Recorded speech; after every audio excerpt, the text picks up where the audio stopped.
নবীজি পৃথিবীতে আল্লাহ দ্বীনের দাওয়াত দেওয়ার জন্য, দ্বীন প্রতিষ্ঠার জন্য এসেছিলেন।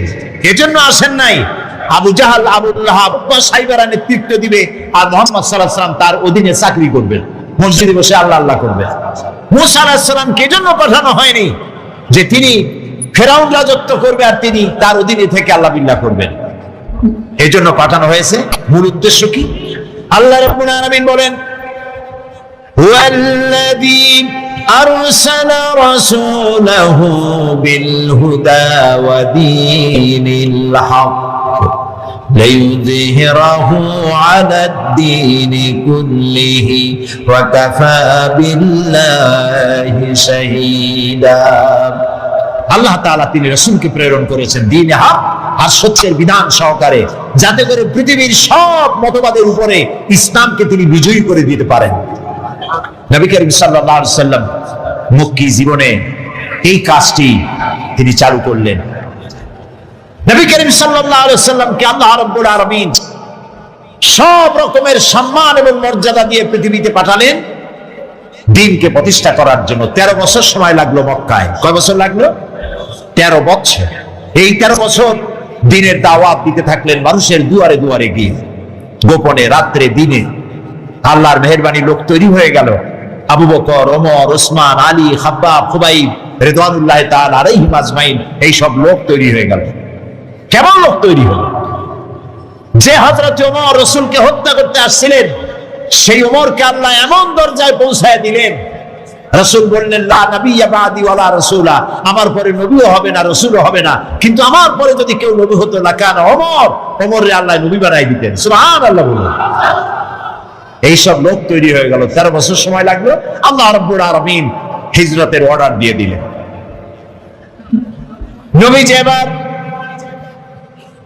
মক্কা শরীফ থেকে রওনা করেছেন। গভীর রজনীতে হযরত আবু বকরকে সঙ্গে করে নিয়ে রওনা করলেন। জাবালে মিসফালার ভিতর দিয়ে, জাবালে কিদওয়ার উপর দিয়ে যাওয়ার সময় বারবার কাবার দিকে ফিরে তাকায় কাঁদতে লাগলেন আর বলতে লাগলেন, কাবারে বড় আশা ছিল তোর খেদমত করব, কিন্তু তোর নিষ্ঠুর সন্তানেরা তোর কাছে আমারে থাকতে দিল না রে। নবীজি হযরত আবু বকর রাদিয়াল্লাহু তাআলা নুকে সঙ্গে নিয়ে জাবালে সুরে চলে গেলেন। হযরত রক্ত হয়ে গেল। হযরত আবু বকর বলেন, আর উপায় নাই, ধরা পড়ে যাব, এই গুহার মধ্যে গিয়ে আমরা আশ্রয় নেই। গুহার ভিতরে গিয়ে আশ্রয় নিলেন। সকালবেলায় কাফির বেঈমানেরা খুঁজতে খুঁজতে ওই পর্যন্ত এসেছে। একজন বলে পায়ের চিহ্ন এখানে শেষ, ভিতরে আছে, আর একজন বলে নাই। একজন বলে আছে, আর একজন বলে নাই। হযরত আবু বকর বলেন, ইয়া রাসূলুল্লাহ, আমরা ধরা পড়ে গেছি, আর উপায় নাই। এটা এত স্বল্প গভীর গুহা, বসতে পারে মাথা দেখা যায়, শুয়ে হাঁটু উঁচু করলে হাঁটু দেখা যায়, আর বাঁচার উপায় নাই। আল্লাহ রাব্বুল আলামিনের হাবিব তখন বললেন, কোরআনে কারীমের মধ্যে সূরা তাওবায় আল্লাহ শোনাই দিয়েছেন, ইয়াকুলু লিসাহিবিহি লা তাহজান ইন্নাল্লাহা মা'ানা। হে আমার বন্ধু, হে আমার সাথী, ভয় পেও না, আমরা দুইজন নয়, আমাদের সাথে আর এক সত্তা আছে। তার নাম কি? সবাই বলেন। আল্লাহ রাব্বুল আলামিন তার হাবিবকে বাঁচালেন না ধরাই দিলেন? বাঁচাইছেন কিনা? দিনের বেলায় ঘুমায় থাকতেন, রাতের বেলায় চলতেন। 13 দিন সময় লাগলো। নবীজি মক্কা থেকে মদিনায় পৌঁছে গেলেন। প্রতিমধ্যে খুব ক্ষুধার্ত হয়েছিলেন। প্রতিমধ্যে কখনো খেতে পারতেন, কখনো খেতে পারতেন না। মদিনার কাছাকাছি, বুখারীতে এই বিবরণ এসেছে, কাছাকাছি হয় যখন হলেন, তখন উম্মে মাহবাদ, মাহবাদের মা বাড়িতে ছিলেন একটা ঘরে। আবু মাহবাদ কাজের জন্য চলে গেছে। কতগুলি ছাগল ছিল তাদের। এই মরুভূমিতে কোনো খাবার নাই, ঘাস নাই, ছাগল সব বাচ্চা নাই, দুধ নাই, সব শুকায় গেছে। নবী করিম সাল্লাল্লাহু আলাইহি ওয়াসাল্লাম ক্ষুধার্ত, হযরত আবু বকর ক্ষুধার্ত। বাড়ির মধ্যে গিয়ে ঢুকছেন। উম্মে মাহবাদকে জিজ্ঞেস করলেন, মহিলাকে জিজ্ঞেস করলেন, তোমার ঘরে কি কোনো খাবার আছে? তিনি বললেন, পথিক, আমার ঘরে কোনো খাবার নাই। আচ্ছা, দুধ আছে? তিনি বললেন, না, দুধ পাবো কোথায়? কই যে ওই যে একটা ছাগল দেখা যায়, একটা বকরি দেখা যায়। তো বললো যে, আপনি দেখতে পাচ্ছেন না, এই বকরি কত কৃষ্ণ, একেবারে শুকায় গেছে, ওর তো বাচ্চা নাই, ও দুধ দেবে কেমনে? রাসূলুল্লাহ বললেন, তুমি বকরিটা আমার কাছে নিয়ে এসো। মহিলা বকরিটা কাছে নিয়ে এলেন। রাসূলুল্লাহ বকরির ওলানে, ওলান বলে না, ওলানে হাত দিলেন। উম্মে মাবাদ বললেন, আমি তাকিয়ে থাকলাম, বকরি তার দুটি ঠ্যাং ফাঁক করে দিল পেছনে, আর ওলান বড় হয়ে মাটিতে ঠেকে গেল। রাসূলুল্লাহ বললেন, একটা পাত্র নিয়ে আসো। একটি পাত্র আনা হলো, বড় এক পাত্র দুধে ভরে গেল। রাসূলুল্লাহ পাত্র থেকে ঢেলে দিলেন, তুমি খাও। নিজে খায়েন। হযরত আবু বকরকে খাওয়ালেন। পাত্র থাকলো, বলল, তোমার স্বামী এলে তাকে দিও। রাসূলুল্লাহ চলে গেলেন। আবু মাবাদ বাড়ি ফিরেছেন, মুখ শুকনা। হঠাৎ করে দুধের দিকে চোখ পড়লো, বলল, তুমি দুধ পাইলা কই?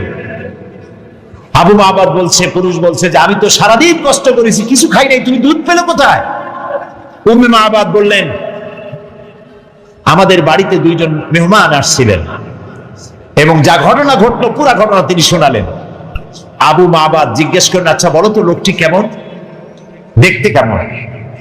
উম্মে মাবাদ বলছে, আবু মাবাদ, আমি সেই পুরুষটির কথা কি বলবো, আমার জীবনে এত সুন্দর সুপুরুষ আমি জীবনে দেখি নাই। তার চক্ষু আনত, তিনি উপরের দিকে তাকায় কথা বলেন না, প্রয়োজনের বেশি একটি কথাও বলেন না। তার চলা, তার বসা, তার কথা, মুখের বাণী মণিমুক্তার মতো আমি সারা জীবনে এমন মানুষ দেখি নাই। আবু মাবাদ বৃদ্ধ মানুষ, সব শুনে বলল, খুব সম্ভব তওরাতে যে শেষ নবীর কথা শুনেছি নিঃসন্দেহে তিনিই হবেন, আমার ভাগ্য খুলে গিয়েছে। একজন মৌলভী সাহেবের দাওয়াত দিছে, তার বাপ মারা গেছে, মিলাদ শরীফ পড়াবার জন্য। মিলাদ শরীফ পড়িয়া আমার বাপের নামে একটু সবরেসানি করে দেন। তিনি মিলাদ শরীফ পড়ে তারপরে মোনাজাত করছে, আল্লাহ তাআলা যা পড়লাম, আদম আলাইহিস সালাম, নূহ আলাইহিস সালাম, ইব্রাহিম আলাইহিস সালাম, মুসা আলাইহিস সালাম করতে করতে নবী করিম সাল্লাল্লাহু আলাইহি ওয়াসাল্লাম, তারপর সাহাবী, তারপর তাবিঈন, তারপর উলামা মুতাকাদ্দিমিন, মুতাআখিরিন, এরপর মুমিন মুমিনাত সব দিয়া এরপর আল্লাহ এই কোরআন শরীফ যে পড়াইলো তার বাপের আমলনামায় দিয়ে দিল। এখন সব টক দিয়া তারপর বসে কয়, ভাই খাবার কই, খাবার টাবার দেবেন না? কয় মোটেও দেব না। কেন? কয় কি খাবার দেবো? এক খতম হলো শরীফ পড়িয়া তুমি দিছো আদম আলাইহিস সালাম থেকে শুরু করে সবাই রে, তো আমার বাপে বাকি পাইছি কি? তো যে সব বাজানেরে তুমি দোয়া পাঠাইছো ওগুলোর বাড়ি যেয়ে খাও, আমি খাওয়াতে পারবো না। ভুল পথে আগাচ্ছি, ভুল পথে আগাচ্ছি। কোন মৌলভী সাহেব, মৌলানা সাহেবের দাওয়াত না দিয়া আমার সন্তান যদি কোরআন তেলাওয়াত জানতো, আল্লাহর নবী বলেন, মুমূর্ষ ব্যক্তির কাছে বসে সূরা ইয়াসিন তেলাওয়াত করো, আল্লাহ রাব্বুল আলামিন মৃত্যুর আযাব কমায়া দিবে।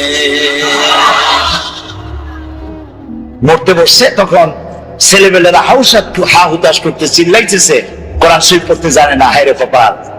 জানাজা পড়তে গেছে, জানাজায় নিয়ে গেছে বাপের লাশ, সাতক্ষীরায় বাড়ি বানাইছে, ঘর আছে, দোকান আছে, পাট আছে, জমিন আছে, গাড়ি আছে, সব আছে, সন্তানকে আলেম বানায় নাই। জানাজা পড়তে একজন মৌলানা সাহেবের আনা লাগছে। একজন মৌলানা সাহেব, ইমাম সাহেব জানাজা পড়তে আসলেন, আর আপনার ছেলে প্যান্ট পরা, শার্ট পরা, পেশাব করছে কয়বার, পানি নিয়ে নেয় একবার, প্যান্ট ট্যান্ট সর্বনাশ করা। ওই অবস্থায় দাঁড়ায় গেছে ইমামের পেছনে, আল্লাহু আকবার, বাপের কপালে যা আছে হোক। কথা কি আমি খারাপ বললাম না ঠিক বলছি? এখন যদি আপনার ছেলেটা আলেম হইতো, ওই ছেলেটা যদি বাপের লাশ সামনে নিয়ে জানাজা পড়াইতো, তাহলে তার চোখ দিয়ে পানি বেরিয়ে যাইত। আপনি যদি আমারে বলেন, হুজুর আমার মা মারা গেছে, আপনি একটু আমার মায়ের জন্য কাঁদতে কাঁদতে দোয়া করেন, আমি দোয়া করতে পারবো, কিন্তু আমি কি কাঁদতে পারবো? বলেন কাঁদতে পারবো? আরে মা মরছে আপনার, আমি কাঁদবো কোন দুঃখে? এটা তো স্বাভাবিক কথা। সেই জন্য কোরআন ছেলেকে শিখান, সন্তানকে শিখান, মেয়েকে শিখান, নিজে শেখেন, বউরে শিখান, জীবন বাকি জীবনটা কোরআনের খেদমতে লাগায় দেন। বলেন আমিন। আল্লাহ যেন কবুল করেন, বলেন আমিন। এই কোরআন নাজিল হলো, রাসূলুল্লাহ মুখস্থ করতেছেন। এখন মুখস্থ করতে গিয়ে তাড়াহুড়ো করতেছেন যাতে একটা জের জবরও ভুল না হয়। আল্লাহ রাব্বুল আলামিন বলেন, লা তুহাররিক বিহি লিসানাকা লিতাজালা বিহি। ও নবী, কোরআনকে মুখস্থ করার জন্য আপনার জিহ্বা এত নাড়াচাড়া করার প্রয়োজন নাই। আমার জিহ্বা যখন কোরআন শরীফ তেলাওয়াত করবে আপনার সামনে, জিবরাইলের সাথে মাত্র একবার উচ্চারণ করবেন আপনি, আপনার সিনার ভিতরে গোটা কোরআন শরীফ মুখস্থ করায় দেওয়ার মালিক আমি আল্লাহ। আপনারে মুখস্থ করাবো, আপনাকে তেলাওয়াত করাবো, সুবহানাল্লাহ। আপনারে তেলাওয়াত করবো, আপনি তেলাওয়াত করতে পারবেন, আপনি মানুষকে বুঝাইতে পারবেন। সুবহানাল্লাহ বিহামদিহি। কোরআন নাজিল হলো, কোরআন দিয়ে নবী করিম সাল্লাল্লাহু আলাইহি ওয়াসাল্লাম একটা বিরাট বিশাল বিপ্লব করে ফেললেন। একটা কিতাব, একটা বিপ্লব, একটা রিভলিউশন, একটা ইনকিলাব, একটা বিশাল পরিবর্তন। যারা ছিল চোর, যারা ছিল ডাকাত, তারা হয়ে গেল মানুষের সম্পদের পাহারাদার। যাদের জ্বালায় মেয়ে লোকেরা রাস্তা দিয়ে হাঁটতে পারত না, তারা হয়ে গেল নারীর সতীত্ব আর সম্ভ্রমের সংরক্ষণকারী। বানায় বললাম না ইতিহাস, ইতিহাস। সুবহানাল্লাহ।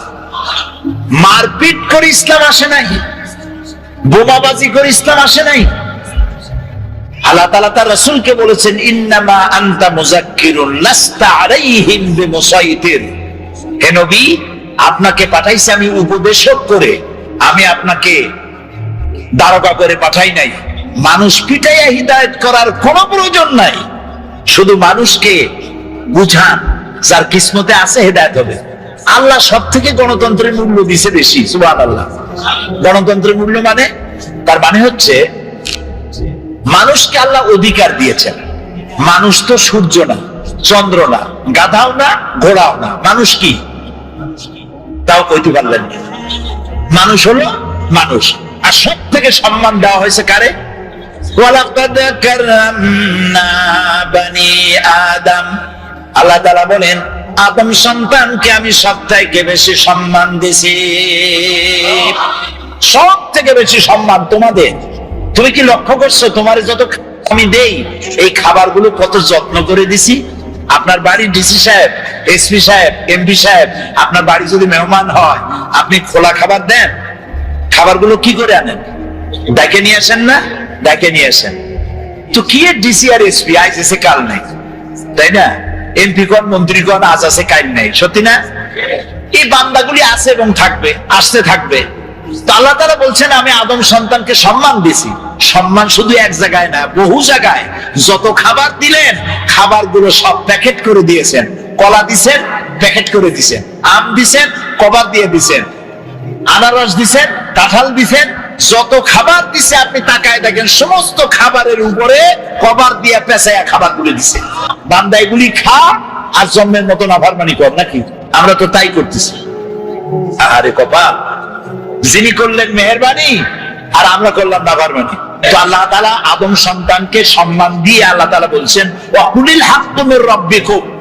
তোমার হে নবী আপনি বলুন যে প্রভুর পক্ষ থেকে, তোমার রবের পক্ষ থেকে এ কথাকে স্পষ্ট করে বলা হলো, ফামান শাআ ফালিউমিন ওয়া মান শাআ ফালিয়াকফুর। রবের পক্ষ থেকে চূড়ান্ত ঘোষণা এসে যাওয়ার পর তুমি ইচ্ছে করলে আল্লাহর উপরে ঈমান আনতেও পারো, ইচ্ছে করলে বাগাওয়াত, বিদ্রোহ, অস্বীকারও করতে পারো। ইখতিয়ার তোমার আছে। তোমাকে সূর্যের মতো বাধ্য করিনি প্রতিদিন পূর্ব দিগন্ত থেকে উদিত হয়ে পশ্চিম দিগন্ত অস্তমিত হবে, তুমি বাধ্য নও। জোয়ারের পানি একদিকে যাবে, ভাটির সময় আর একদিকে যাবে, তুমি বাধ্য নও। তুমি মানুষ, তোমাকে সব থেকে বেশি মর্যাদা দিয়েছি, অধিকার দিছি। তুমি আমার সবকিছু দেখো, দেখার পরে যদি পছন্দ হয়, ভালো লাগে, আমার উপর ঈমান আনো, আর পছন্দ না হইলে ঈমান আনো না। কিন্তু একটা সময় আছে, যে সময় তোমাকে এই সব কিছুর জবাব আল্লাহর কাছে দিতে হবে। সুবহানাল্লাহ। কোরআন হচ্ছে সেই কিতাব যা দিয়ে মানুষকে আল্লাহ তাআলা বুঝাইছে। এখন আমাদের ইয়াং জেনারেশন, নতুন প্রজন্ম, যারা ডিজিটাল বোঝে খুব ভালো, নতুন প্রজন্ম কম্পিউটার বোঝে, ডিজিটাল বোঝে, অ্যানালগ বোঝে, সব বোঝে। ওই যুবকেরা লেখাপড়া সঠিক পদ্ধতিতে না হওয়ার কারণে, আমি যুবকদের দোষ দিচ্ছি না, দোষ হচ্ছে সিস্টেম অফ এডুকেশন, শিক্ষা পদ্ধতির দোষের কারণে নতুন জেনারেশন তারা বুঝতেছে কোরআন হচ্ছে 1400 বছর আগের পুরানা, আর বিজ্ঞান হচ্ছে নতুন। বিজ্ঞান হচ্ছে কোরআনের চাইতে শ্রেষ্ঠ, বিজ্ঞান সবকিছু দিয়েছে, কোরআন তো কিছুই দেয় নাই, এই চিন্তা করতেছে যুবকেরা, ওরা বুঝে না সেই জন্য। কিন্তু আজ থেকে 1400 বছর আগে এই কোরআন নাজিল হয়েছে। বর্তমান বিজ্ঞান পরিশ্রম করে, মেধা খরচ করে, তারপরে অর্থ খরচ করে যে সব বিষয় এখন আবিষ্কার করছে, এ সব কিছু আল্লাহ রাব্বুল আলামিন 1400 বছর আগে এ কোরআনে বলে রেখেছে। পৃথিবীর 72টি দেশ ইন্টারন্যাশনাল কোরআন অ্যাওয়ার্ড, এই অনুষ্ঠানে 72টি দেশের স্কলারদেরকে তিনি দাওয়াত দিয়েছেন। 72টি দেশ অংশগ্রহণ করেছে। সেখানে আমার মতো একটা ভাঙাছেড়া লোককে তিনি প্রধান অতিথি করেছেন। সেখানে আমার বক্তব্যের বিষয় ছিল the scientific miracles in the holy Quran, কোরআনের বিজ্ঞানময় মুজিজা। এর উপর আমাকে বক্তব্য রাখতে হবে, সময় 2 ঘন্টা। 2 ঘন্টা বক্তব্য রাখার জন্য আমি প্রস্তুতি নিতে চাইলাম কোরআন থেকে বিজ্ঞানের, কোরআন দিয়ে বক্তৃতা করতে হবে, তো আমি বক্তৃতা নিতে হবে কোরআন দিয়ে। এ কোরআন তো ওয়াজের সবচেয়ে বড় কিতাব, আমরা বুঝি না, সেই জন্য কিসসা কাহিনী ছাড়া ওয়াজই হয় না। একদিন নবী মুস্তাফায় রাস্তা দিয়ে হাইটে যায়, হরিণ একটা বাধা ছিল গাছেরই তলায়, পরে সাল্লাল্লাহ, কোন জায়গায় পাইছে আল্লাহ জানে, এগুলো কোথাও নাই, আন্দাজে বানায় নিয়েছে। কিসসা কাহিনী নবীর নামে, সাহাবীর নামে মিথ্যা কথা কইয়া মানুষ কান্দায়। কথা বুঝতে পেরেছেন? কোরআনের শ্রেষ্ঠ ওয়াজের কিতাবের নাম কি? কোরআন। আমি যেহেতু আমাকে বক্তব্য রাখতে হবে, সেখানে সরকারি লোকজন থাকবে, সেই মাহফিলে প্রিসাইড করেছেন অ্যাটর্নি অফ ল ইব্রাহিম দুমিল্লা, তিনি প্রিসাইড করলেন। আরবরা উপস্থিত ছিলেন এবং উপস্থিতির সংখ্যা ছিল বিশাল। ওরা পত্রিকায় লিখেছে আরব আমিরাতের শ্রেষ্ঠ সব থেকে বড় জমায়েত হয়েছে। টিভি চ্যানেলগুলি লাইভ প্রচার করেছে। আমি আগের থেকে প্রস্তুতি নিলাম যে বিজ্ঞানের উপরে আলোচনা করতে গিয়ে কোরআনের আয়াত কতগুলি পাওয়া যায়, খুঁজতে থাকলাম। অন্তত আমার খোঁজে, আমি তো ছোট মানুষ, কোরআন অত বুঝি না। লোকেরা কয় মুফাসসিরে কোরআন, আসলে তো কোরআনের তালিব ইলম, আমি কোরআনের ছাত্র। খুঁজতে খুঁজতে পেলাম বিজ্ঞানের সমর্থক, বিজ্ঞানের তথ্যসূত্র পাওয়া যায় এমন আয়াতের সংখ্যা অন্তত 1000-এর কাছে চলে যাবে। এই যে চাঁদ, পূর্ণিমার দিন আমরা চাঁদ দেখি, পূর্ণিমার রাতে চাঁদ দেখেন না? এই চাঁদ আলো দেয়।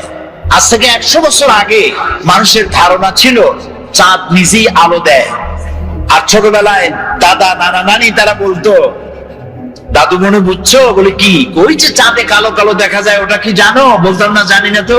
কয় ওটা হলো একটা গাছ। সুবহানাল্লাহ, চাঁদের মধ্যে গাছ। ছোটবেলায় চিন্তা করতাম, কয় যে শুধু গাছ না, ওখানে একটা বুড়ি আছে সুতা কাটে। তখন চিন্তা করতাম যে আরে এই বুড়ি এত কষ্ট করে সুতা কাটে, সারাদিন তো খায় কি? পরে কিন্তু ওই ধারণা আমাদের এখন আর নাই, ঠিক না? ভূমিকম্প সম্পর্কে প্রশ্ন করা হতো, ভূমিকম্প কি জানো? বলতাম না, জানি না তো। যে একটা গরুর 2টা শিঙের পৃথিবী, শিং যখন ব্যথা করে তখন এক শিং থেকে আর এক শিং যখন পাল্টায় তখন পৃথিবী কাঁপে ওঠে। চিন্তা করতাম, ওরে বাবা, গরুটা কত বড়, শিংটা কত মোটা। এখন কি তাই বিশ্বাস করি? করি। আজ থেকে 100 বছর আগে ছিল চাঁদ নিজে আলো দেয়, কিন্তু পরবর্তী সময় বিজ্ঞানীরা আবিষ্কার করলো যে না, চাঁদ আলো যেটা দেয় ওটা ধার করা আলো, ওর নিজের আলো নাই। এই কথা বিজ্ঞান আবিষ্কার করলো, এই শখানেক বছর হলো। কিন্তু বিজ্ঞান জানলো 100 বছর আগে, আর তার 1300 বছর আগে জেনেছেন মুহাম্মদুর রাসূলুল্লাহ সাল্লাল্লাহু আলাইহি ওয়াসাল্লাম। এই কোরআনে সূর্যকে বলা হয়েছে শামসুন। কোরআনে সূর্যকে কি বলা হয়েছে? শামসুন, সিরাজুন, ওয়াহাজুন, দিয়াউ। এর অর্থ কি? সিরাজ, শামস, দিয়া, এক একটার এক একটা অর্থ আছে। কোনটার অর্থ হচ্ছে প্রদীপ্ত প্রজ্জ্বল, কোনটার অর্থ হলো উত্তাপ সৃষ্টিকারী, আলো বিকিরণকারী। এটা হলো সূর্য। আর চাঁদের কথা যখন আল্লাহ বলেছেন তখন বলেছেন কামারান মুনিরা। কামার মানে চাঁদ, মুনিরা মানে আলোক প্রাপ্ত। যে চাঁদ আলো পায়া আলো বিকিরণ করে ওইটার নাম হলো চাঁদ। সুবহানাল্লাহ। তাহলে চাঁদের যে নিজের আলো নাই, এই কথা বিজ্ঞান বোঝার আগে বুঝছে কে? বলেন, মুহাম্মদ রাসূলুল্লাহ সাল্লাল্লাহু আলাইহি ওয়াসাল্লাম। বিজ্ঞানীরা মনে করেছিল, এই যে অনেকে বলে, যুবকরা বলে সুশীলরা বলে, সুশীল বুদ্ধিজীবী, বুদ্ধির ঠেলা, দেয়ার ইজ নো গড, আল্লাহ নেই। আমি জানি না কত বোতল খাইলে পরে এই কথা বলতে পারে যে আল্লাহ নাই। আরে বেটা, তুই হইছিস কেমনে? এই পৃথিবী এমনি এমনি হইছে? এই মাইকটা এমনি এমনি হইছে? এই সামান্য ব্রিজটা এমনি এমনি হইছে?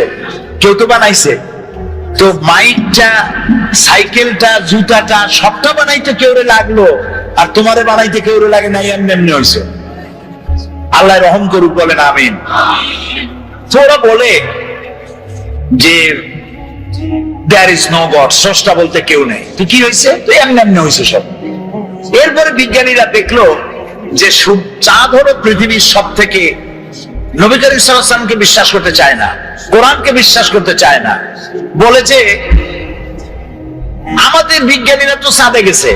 আরে মুহাম্মদ সাল্লাল্লাহু আলাইহি ওয়াসাল্লাম কদ্দুর গেছে, উনি তো আর চাঁদে যাইতে পারে নাই, কাজে বিজ্ঞানীদের গুরুত্বই বেশি। তা আমি বলি, ভাই, চাঁদ হলো পৃথিবীর সব থেকে নিকটতম উপগ্রহ। চাঁদ হলো পৃথিবীর মাটি থেকে 2,32,000 মাইল দূরে। এটা একটা উপগ্রহ, পৃথিবীর চাইতে ছোট বা বড়। কিন্তু সূর্য হচ্ছে পৃথিবীর মাটি থেকে 9,30,00,000 মাইল দূরে, ঠিক না?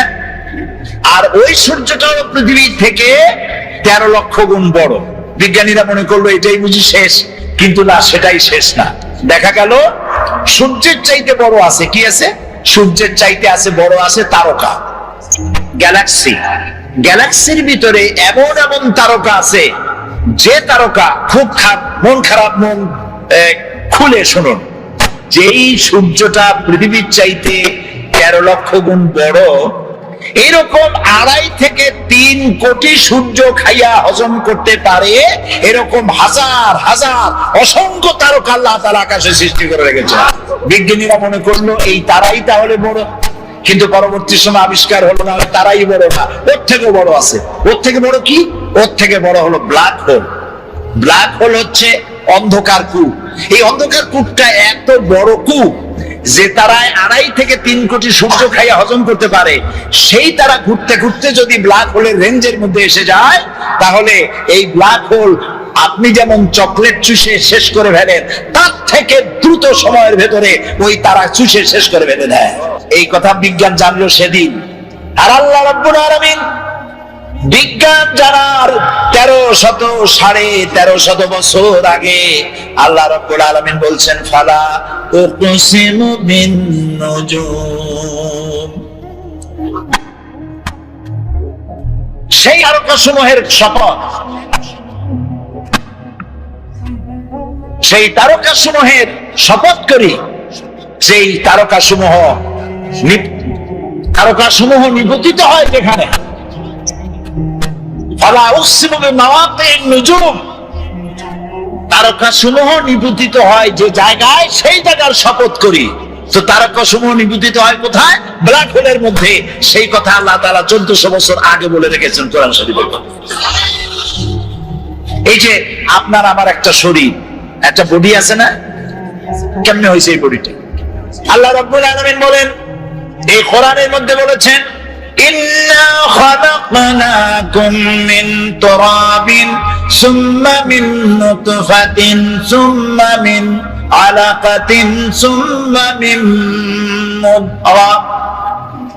তোমাকে মাটির, নিষ্প্রাণ মাটি দিয়ে সৃষ্টি করা হয়েছে, এর থেকে নুতফা হয়েছে, মায়ের পেটে চলে গিয়েছে।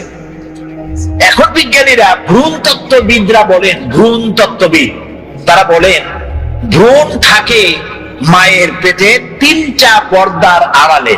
এখন বলতেছে, আর কোরআন বলতেছে ফি জুলুমাতিন সালাস, 3টা পর্দার আড়ালে মায়ের পেটে সন্তান থাকে, ফি কারারিন মাকিন, একটা সুরক্ষিত জায়গার ভিতরে আমি এটাকে রেখে দেই। আলাকা, সুম্মা মিন নুতফাতিন সুম্মা মিন আলাকা, আলাকা মুআল্লাক থেকে। বিজ্ঞানীরা এখন আবিষ্কার করেছে, যেটা মায়ের পেটের মধ্যে যে জরায়ু আছে, বাচ্চা থলি, যেখানে বাচ্চাটা থাকে, ওইখানে আলাকা, এটা ঝুলন্ত অবস্থায় সেটকে থাকে, লাগিয়ে থাকে, মিশে থাকে। ওরা এখন বলতেছে, কিন্তু আল্লাহ বলেছেন 1400 বছর আগে। তারপরে আল্লাহ কি বলছেন?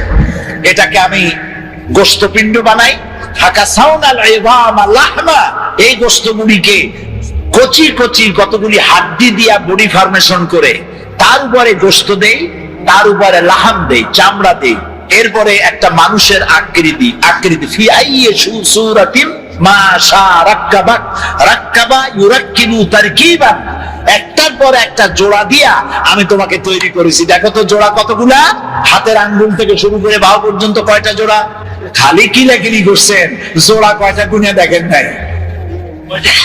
6টা জোড়া। আঙ্গুলের মাথা থেকে শুরু করে বাহু পর্যন্ত 6টা জোড়া।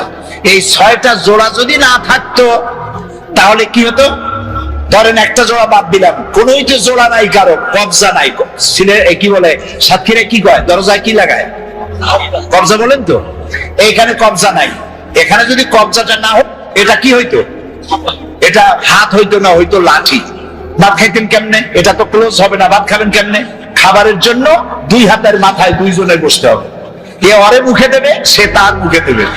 তাও আবার আঙ্গুলগুলো ভাঁজ হবে না, জোড়া নাই, কাঁচা চামচের মধ্যে মতো মুখে ভাত ঢুকে দিয়ে নাকের সিধার মধ্যে গিয়ে ঢুকতে হাসতেছে। কোরআন বুঝেন নাই, কপাল করেছে। আল্লাহ বলতেছেন এমনি এমনি সেজদা দিবি বেটা, সেজদা দিবি যখন বুঝতে পারবি আমি তোরে বানাইছি কেমনে। সুবহানাল্লাহ, বলেন সুবহানাল্লাহ। আরে কিছু বানাই দিলাম, পাও বানাই দিলাম বাস করে যেন বসতে পারো, ঠ্যাঙের উপরে ঠ্যাং ফেলে ঠ্যাং ঝুলাও, কিন্তু বানাইছি কি কায়দা করে সেটা দেখো নাই। ঠ্যাঙের উপরে ঠ্যাং ধুয়ে আবার তাও না না, আবার হাত দিয়ে বসে, কপাল পোড়া কোথায় দিলেন, দিলেন।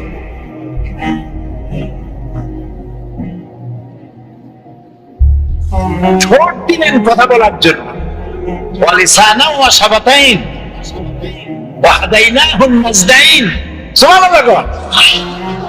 আচ্ছা, এই যে 2টা ঠোঁট, কি কোন সুবহানাল্লাহ। আচ্ছা, এই 2টা ঠোঁট যদি না থাকতো, ঠোঁট দুটো কত সুন্দর, হাসি দিলে এই ঠোঁটেই সৌন্দর্য বাড়ায় দেয়। দাঁত ঠোঁট দুটো মিলে হাসির সৌন্দর্য বাড়ায়। বুড়া মানুষের দাঁত নাই, সে যদি হাসে তার হাসি একরকম। জি, আবার দাঁত ভাঙ্গাদের দাঁত নাই, ফাঁক ফাঁক, ওর হাসি একরকম। পুরা দাঁত গুলি আছে, ঠোঁটও আছে, এর হাসি আবার আর এক রকম। এখন ঠোঁটবিহীন মুখের চিন্তা করেন, ঠোঁট নাই, মনে হবে যেন বেশকি দিয়ে রয়েছে সারাক্ষণ। কি সুন্দর 2টা ঠোঁট দিয়ে দিলেন। আপনি ঠোঁট নাড়বেন, জিহ্বা নাড়বেন, আপনার মনের কথাগুলি ভাষা হইয়া বেরিয়ে গিয়ে অন্যকে বুঝাতে সহযোগিতা করবে। সুবহানাল্লাহ, আল্লাহু আকবার।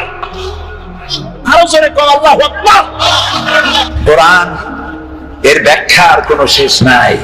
আল্লাহ তাআলা বলছেন, قُلْ لَوْ كَانَ الْبَحْرُ مِدَادًا لِكَلِمَاتِ رَبِّي لَنَفِدَ الْبَحْرُ قَبْلَ أَن تَنفَدَ كَلِمَاتُ رَبِّي وَلَوْ جِئْنَا بِمِثْلِهِ مَدَدًا।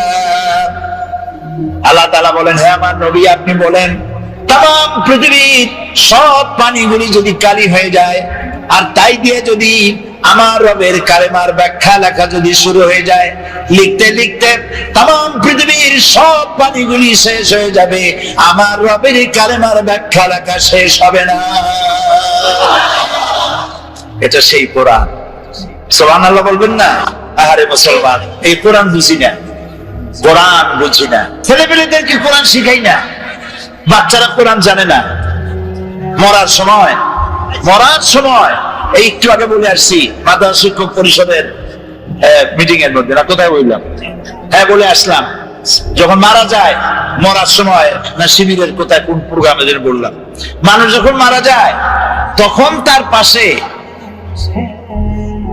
সেইখানে নিয়া এই কয়েকজন আলেম মাদ্রাসার ছাত্র নিয়া কোরআন শরীফ পড়ায়, সাতক্ষীরা পড়ায়। এবার যদি শুধু সাতক্ষীরা না, সারা বাংলাদেশে, আমি সাতক্ষীরার ভালোবাসি সেই জন্য বারবার সাতক্ষীরা করি, তো সারা বাংলাদেশে সব জায়গায় মানুষ মরলে মাদ্রাসা থেকে কিছু আলেম ওলামা ছাত্র আইনিয়া কোরআন শরীফ পড়াচ্ছে, কোরআন শরীফ পড়ে। এখন আপনাদের কমন সেন্সের কমন বাদ দিয়ে শুধু সেন্স যদি থাকে, সেটা দিয়ে চিন্তা করে কন, এই মরা মানুষটা একই কোরআন শরীফ শুনবে? শুনতে পাবে না। তো এর কোরআন শুনে লাভটা কি? এখন এর যখন বাচ্চা ছিল তখন তো শোনার নাই, এখন মরে গেছে। এই মরা মানুষটারে কোরআন শুনে লাভ কি? আর শুনাইতেছেন কিছু আলেম নিয়ে আসছেন, কিছু মৌলবী, কিছু হাফেজ নিয়ে আসছেন। এখন 20 জন 25 জন হাফেজ নিয়ে আসছেন।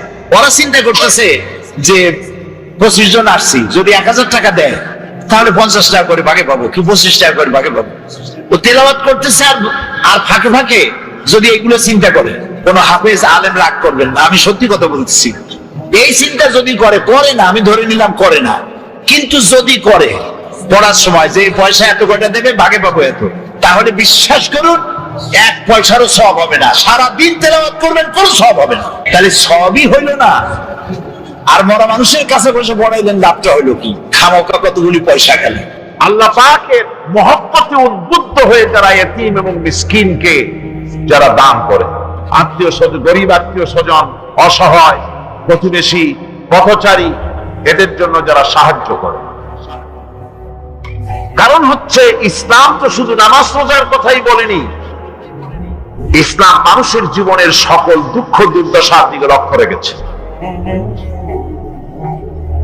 যারা বোঝে না তারা ইসলামকে শুধুমাত্র একটি ধর্ম মনে করে, আর ইসলামের যে অর্থনীতি আছে, সমাজনীতি আছে, এটা তারা বুঝতে পারে না।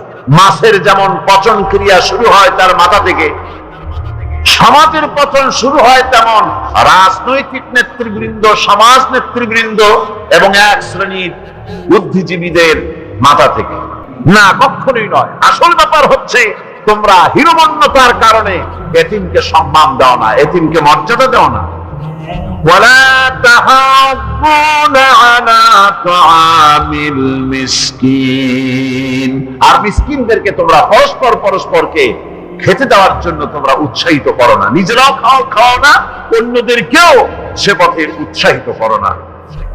এই যে কাজগুলি তোমরা করো, এটা মস্ত বড় অপরাধ। আল্লাহ রাব্বুল আলামিন এতিমের মাল সম্পর্কে আরো বলছেন, ওয়ালা তাকরাবু মালাল ইয়াতীম ইল্লা বিল্লাতী হিয়া আহসান হাত্তা ইয়াবলুগা আশুদ্দাহু।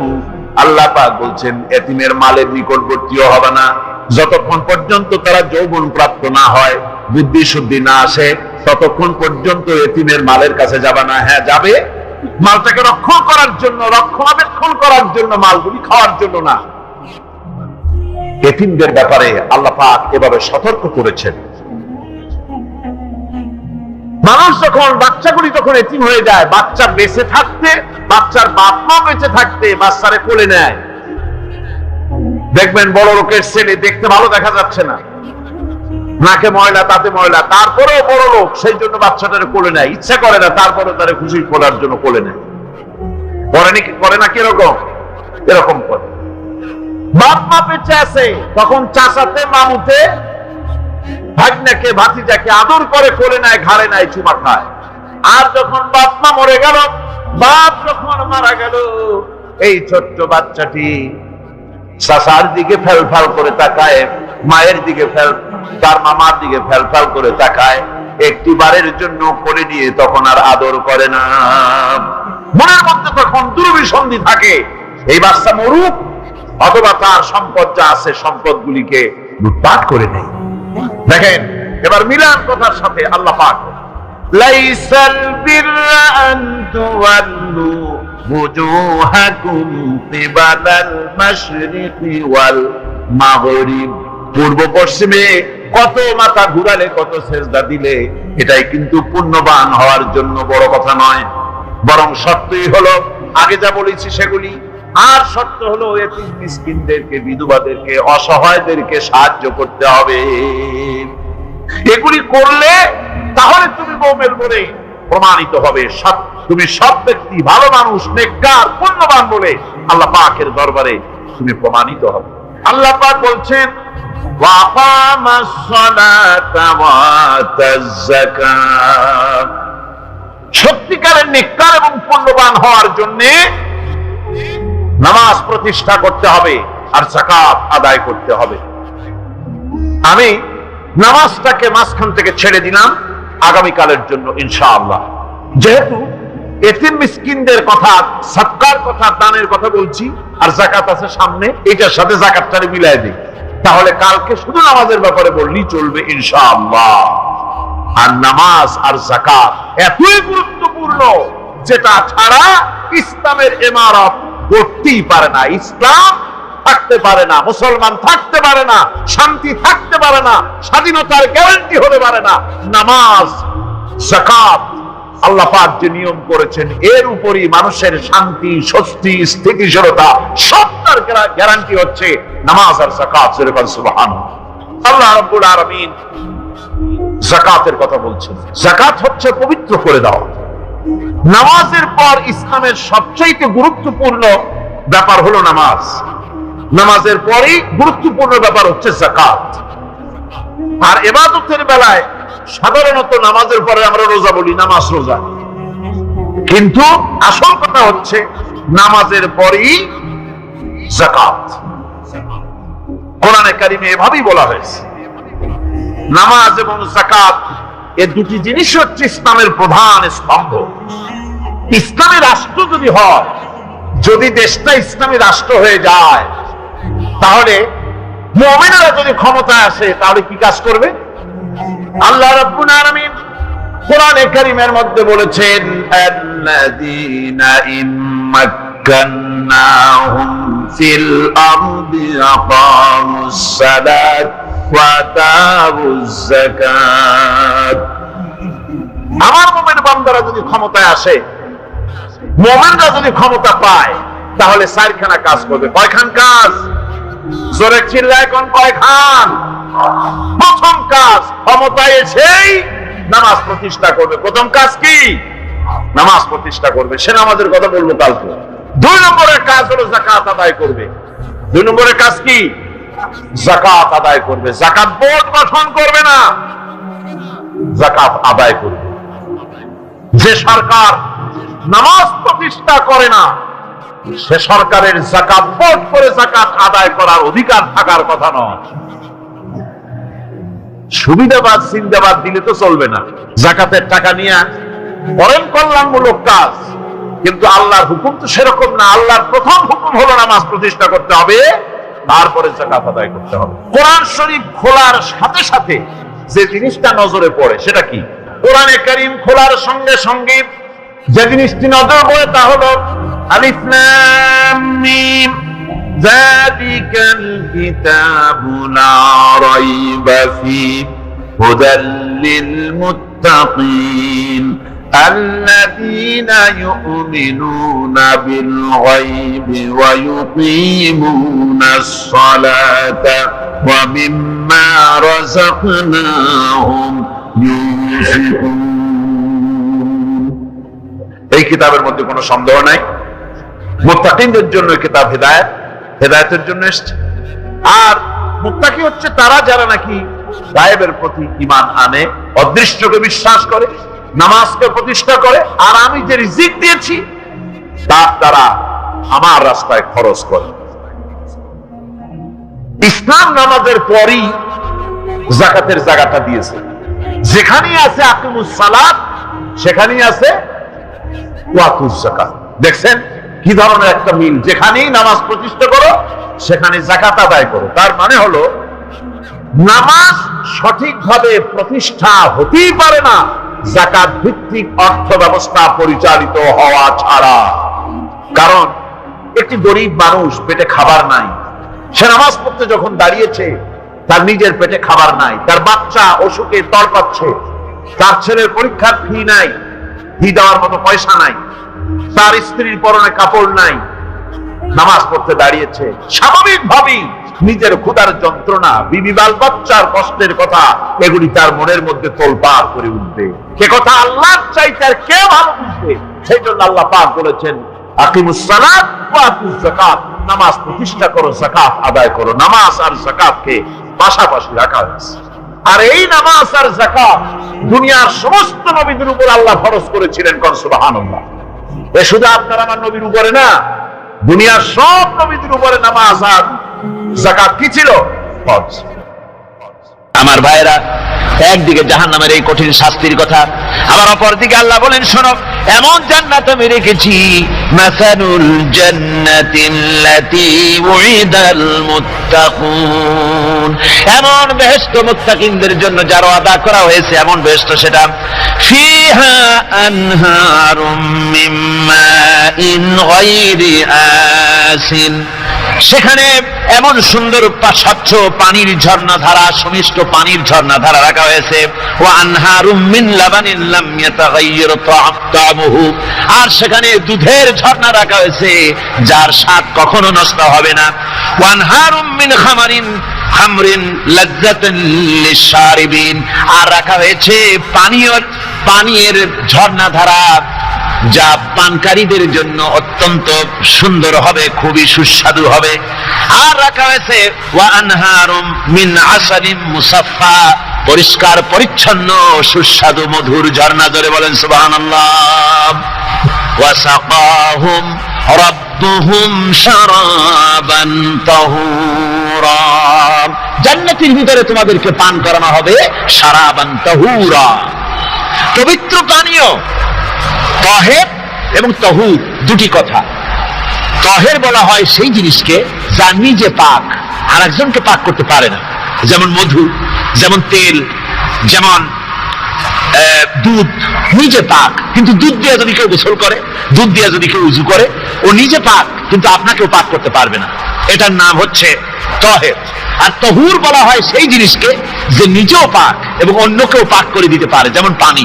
পানি নিজে পাক, ওটার দ্বারা উযু করলে, গোসল করলে সেও কি হবে? পাক হয়ে যাবে। আল্লাহ তাই বলেন জান্নাতের ভিতরে ওয়াসাকাহুম রাব্বুহুম শারাবান তাহুরা, জান্নাতের ভিতরে শরাবে তাহুর পান করানো হবে। ওই শরাবটা নিজেই পাক, আর যে পান করবে তাকে আরো পরিচ্ছন্ন পবিত্র করে দেবে। জোরে বলেন সুবহানাল্লাহ। সেই শরাব হবে এমন খিতামুহু মিস্ক, যার মুখগুলি সুন্দর করে সুগন্ধ জিনিস দিয়ে, সুগন্ধি দিয়ে, মিস্ক দিয়ে আটকানো রয়েছে। তারপরে কি? ওয়াফি যালিকা ফালিয়াতানাফাসিল মুতানাফিসুন, এবার এই শরাব পান করার জন্য, এই পবিত্র পানীয় পান করার জন্য প্রতিযোগিতা করো। কে তোমরা প্রতিযোগিতা করে তার কাছে যেতে পারো? কিয়ামতের দিন আল্লাহ পাক জান্নাতে এই জিনিস পান করাবেন, আর ওই পাগলেরা কয় মদ খাওয়াবে। জোরে কান নাউযুবিল্লাহ। যার তো অভ্যাস, সেটাই সে নিজেও তাই চিন্তা করে। আমার বন্ধুগণ, জান্নাতের ভিতরে আল্লাহ রাব্বুল আলামিন এভাবে মধুর ঝর্ণা রাখবেন, দুধের ঝর্ণা রাখবেন, সতত প্রবাহিত ঝর্ণাধারা সেখানে থাকবে। মুত্তাকিনা আলাল আরাইকি লা ইয়ারাউনা ফিহা শামসান ওয়ালা জামহারিরা, জান্নাতীরা ঠেস দিয়ে ছায়ার মধ্যে আরাম করে বসে থাকবেন, না তাদেরকে সূর্যের তাপ জ্বালাতন করবে, আর না তাদের সেখানে কোনো কষ্ট হবে। এমনি করে আরাম করে তারা তার ভেতরে থাকবে, আর সেখানে তাদেরকে সুন্দর করে ছায়া সুনিবিড় এক সুন্দর জান্নাতের ভেতরে এক সুন্দরতম পরিবেশের মধ্যে আল্লাহ রাব্বুল আলামিন তাদেরকে সেখানে রাখবে। এরপরে তারা وَإِذَا رَأَيْتَ ثُمَّ رَأَيْتَ نَعِيمًا وَمُلْكًا كَبِيرًا, সেখানে যেদিকেই তাকাবে সেদিকেই শুধু নিয়ামতের সাম্রাজ্য দেখতে পাবে, শুধু নিয়ামত আর নিয়ামত, এগুলি তাদের চোখে পড়বে। সেখানে না সূর্যের তাপ আর না শীতের প্রকোপ, কোনো কষ্ট নাই, মানুষের শরীর থেকে ঘামও বেরোবে না, সেখানে বার্ধক্য এসে কাউকে পীড়া দিবে না। হুজুর একজন বুড়া লোককে বলছিলেন, মিয়া তুমি তো বেহেশতে যাবে না, তুমি তো বুড়া মানুষ, তুমি তো বেহেশতে যাইতে পারবে না। লোকটা কান দিয়ে অস্থির হয়ে গেছে। রাসূল বলছেন যে বেহেশতে বুড়া মানুষ যাবে না, তাহলে তো আমার উপায় নাই। হুজুর বলছেন না, তুমি যখন বেহেশতে যাবে তুমি যুবক হয়ে যাবে। সুবহানাল্লাহ ওয়া বিহামদিহি। একজন কালো মানুষ হুজুর বলছেন যে কালো মানুষ বেহেশতে যাবে না, সে তো একদম কান দিয়ে হয়রান। হুজুর বলছেন দেখো তুমি যখন বেহেশতে যাবে তুমি কালো থাকবে না, তুমি সুন্দর সুশ্রী হয়ে যাবে। সুবহানাল্লাহ ওয়া বিহামদিহি। আমার ভাইরা, ওই জান্নাতের ভিতরে আল্লাহ রাব্বুল আলামিন অগণিত নিয়ামত মানুষের জন্য রেখেছেন, নিজের বান্দার জন্য রেখে দিয়েছেন। ওয়া হুরুল ঈন, বেহেশতীদের জন্য রয়েছে সুন্দর চক্ষুধারী হুরগণ রয়েছে সেখানে জান্নাতীদের জন্য। কামসালিল লুলুইল মাকনুন, যেন সে এতই সুন্দর যেন গোপনে রক্ষিত মুক্তার মতো, মুক্তা সদৃশ। এভাবে সুন্দর সুন্দরী হুরিগণকে, হুরদেরকে আল্লাহ রাব্বুল আলামিন তার বান্দাদেরকে সেখানে রেখেছেন। লা ইয়াসমাউনা ফিহা লাগওয়ান ওয়ালা তাসীমান ইল্লা কিলান সালামান সালামা। কোন পাপ সেখানে মানুষ দেখবে না, কোন বাজে কথা সেখানে শুনবে না, শুধু শান্তি আর শান্তি। আল্লাহ রাব্বুল আলামিন মুমিন বান্দাদের বলবেন, উদখুলুল জান্নাতা আনতুম ওয়া আজওয়াজুকুম তুহবারুন। আল্লাহ রাব্বুল আলামিন বলবেন, ও আমার বান্দারা, জান্নাতে প্রবেশ করো, তোমাদের স্ত্রীদেরকে সাথে নিয়ে জান্নাতে চলে যাও। সুবহানাল্লাহ। তোমার স্ত্রী, তোমাদের স্ত্রীদেরকে নিয়ে, সাথে করে নিয়ে জান্নাতের ভিতরে চলে যাও, সেখানে তোমরা আরামে থাকো। ইউতাফু আলাইহিম বিসহাফিম মিন যাহাবিন ওয়া আকওয়াবিন ওয়া ফিহা মা তাশতাহিল আনফুস ওয়া তালাজ্জুল আ'য়ুন ওয়া আনতুম ফিহা খালিদুন। তাদের সামনে সেখানে স্বর্ণ নির্মিত থালা এবং সমস্ত পাত্র তাদের সামনে ঘুরতে থাকবে। তারা সেখানে আরামে মন ভোলানো সাজ সজ্জা সরঞ্জামাদি ইত্যাদি দেখে তারা সেখানে অবাক হয়ে যাবে। এত সুন্দর জান্নাতের পরিবেশ দেখে তারা হয়রান হয়ে যাবে।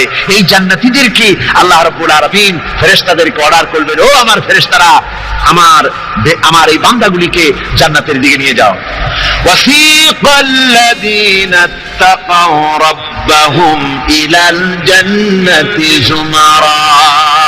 যারা আল্লাহকে ভয় করে জীবন চালাইছে, আল্লাহকে ভয় করে যারা জীবন সমাজ ব্যক্তি পরিবার রাষ্ট্র পরিচালনা করেছে, আল্লাহ রাব্বুল আলামিন বলবেন, ও আমার ফেরেশতারা, আমার এই বান্দাগুলিকে জান্নাতের দিকে নিয়ে যাও।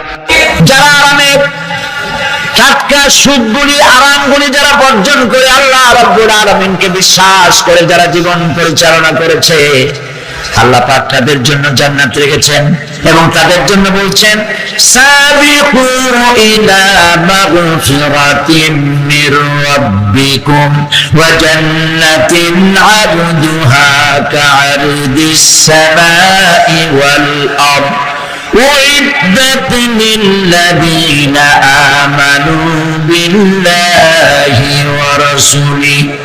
আল্লাহ পাক বলেন, প্রতিযোগিতা করো আল্লাহর মাগফিরাত কামনার জন্য, আর জান্নাতে যাওয়ার জন্য প্রতিযোগিতা করো। আল্লাহর রহমত পাওয়ার জন্য সৎ কাজের প্রতিযোগিতা করো, তাহলে আল্লাহ রাব্বুল আলামিন তোমাদেরকে ক্ষমা করবেন আর তোমাদের জন্য এমন জান্নাত দিবেন যেই জান্নাত আকাশের বিশালতার, জমিনের বিশালতার মতো। এই বিরাট জান্নাত তোমাদেরকে দিবেন। এই জান্নাত চিরস্থায়ী সুখ এবং শান্তি জায়গা হবে।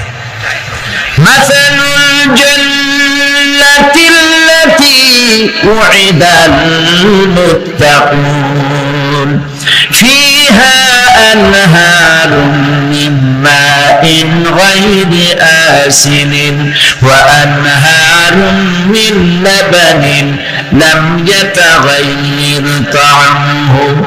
আল্লাহ পাক বলছেন, জান্নাত আল্লাহ পাক ওয়াদা করেছেন মুত্তাকীদের জন্য। আল্লাহ পাক জান্নাত দিবেন, যে জান্নাতের ভিতরে রয়েছে মধুর প্রস্রবণ, রয়েছে দুধের প্রস্রবণ, রয়েছে সেখানে স্বচ্ছ পানির প্রস্রবণ রয়েছে। এই সুন্দর জান্নাত, ঝর্ণা ধারা আল্লাহ পাক সৃষ্টি করেছেন, বাগ বাগিচা দিয়ে ভরে রেখেছেন জান্নাত। সেই জান্নাতে জান্নাত হবে এয়ার কন্ডিশন, রোদ্রের তাপ হবে না সেখানে, রোদ্রের খরতাপ হবে না সেখানে, ঠান্ডার প্রচন্ডতা থাকবে না। কিরকম হবে জায়গাটা? আল্লাহ পাক বলছেন, মুত্তাকিনা আলাল আরাইকি লা ইয়ারাউনা ফিহা শামসান ওয়ালা জামহারিরা ওয়া দানিয়াতান আলাইহিম যিলালুহা ওয়া দুল্লিলাত কুতুফুহা তাদলীলা। আল্লাহ পাক এমন জান্নাত রেখেছেন, সেই আল্লাহ পাক সেই জান্নাতের ভিতরে জান্নাতীরা ঠেস লাগায়া মুখোমুখি অবস্থায় তারা সেখানে বসবে, আর জান্নাতীদের মনের মধ্যে কোনো দুঃখ থাকবে না, পেরেশানি থাকবে না। পৃথিবীতে মানুষের দুঃখ থাকে, পেরেশানি থাকে, সেখানে কোনো দুঃখ আর পেরেশানি থাকবে না। সেই জায়গাটা হবে সেটা তো অনিয়ন্ত্রিত, না শীত না গরম, চির বসন্ত বিরাজ করবে। জান্নাতীরা সেখানে থাকবে। এই সুন্দর জান্নাত আল্লাহ পাক রেখেছেন মুত্তাকীদের জন্য। সুবহানাল্লাহ। কাফেরদের জন্য জান্নাত হয়েছে, জাহান্নাম হবে চিরকাল। খালিদিনা ফিহা আবাদান, চিরকাল কাফেররা জাহান্নামে থাকবে। সর্বশেষ যে ব্যক্তি জাহান্নাম থেকে মুক্তি লাভ করবে তাকে আল্লাহ পাক বলবেন, ফেরেশতাদেরকে বলবেন, আমার ফেরেশতারা আমার এই বান্দাকে জান্নাত এবং জাহান্নামের মাঝখানে রেখে দাও। জান্নাত এবং জাহান্নামের মাঝখানে লোকটি যখন থাকার জায়গা পাবে, সে জান্নাতের দিকে তাকায়া দেখবে আর কাঁদতে থাকবে।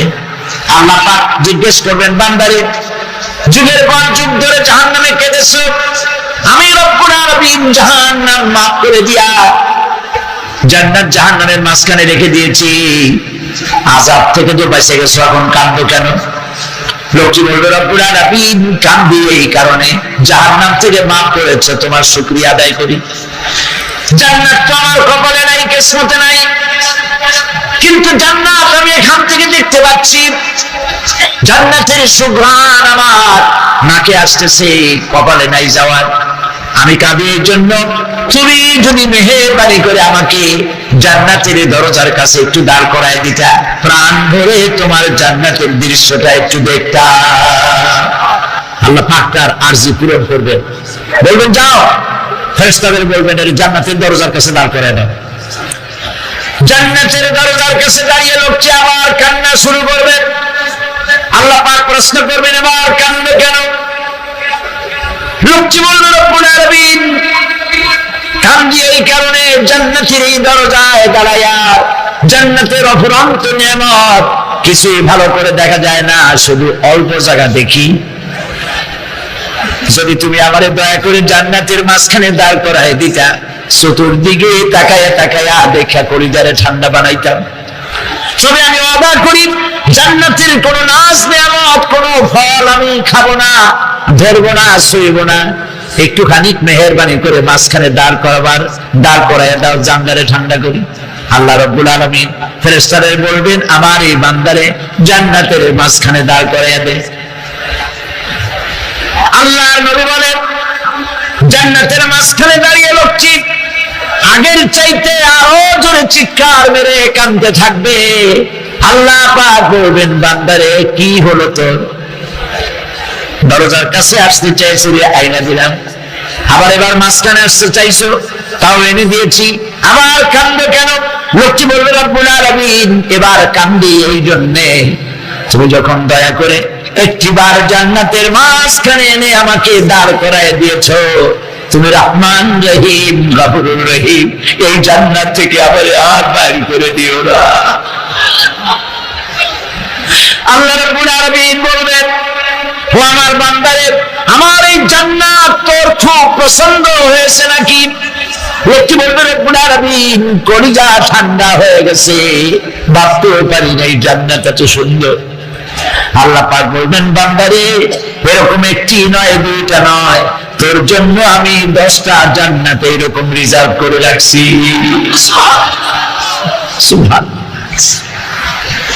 আল্লাহ পাককে ভয় করে পৃথিবীর সমস্ত পাপ থেকে যারা নিজেকে রক্ষা করবে, আল্লাহ তাদের জন্য এই জান্নাত রেখে দিয়েছেন। সুবহানাল্লাহ।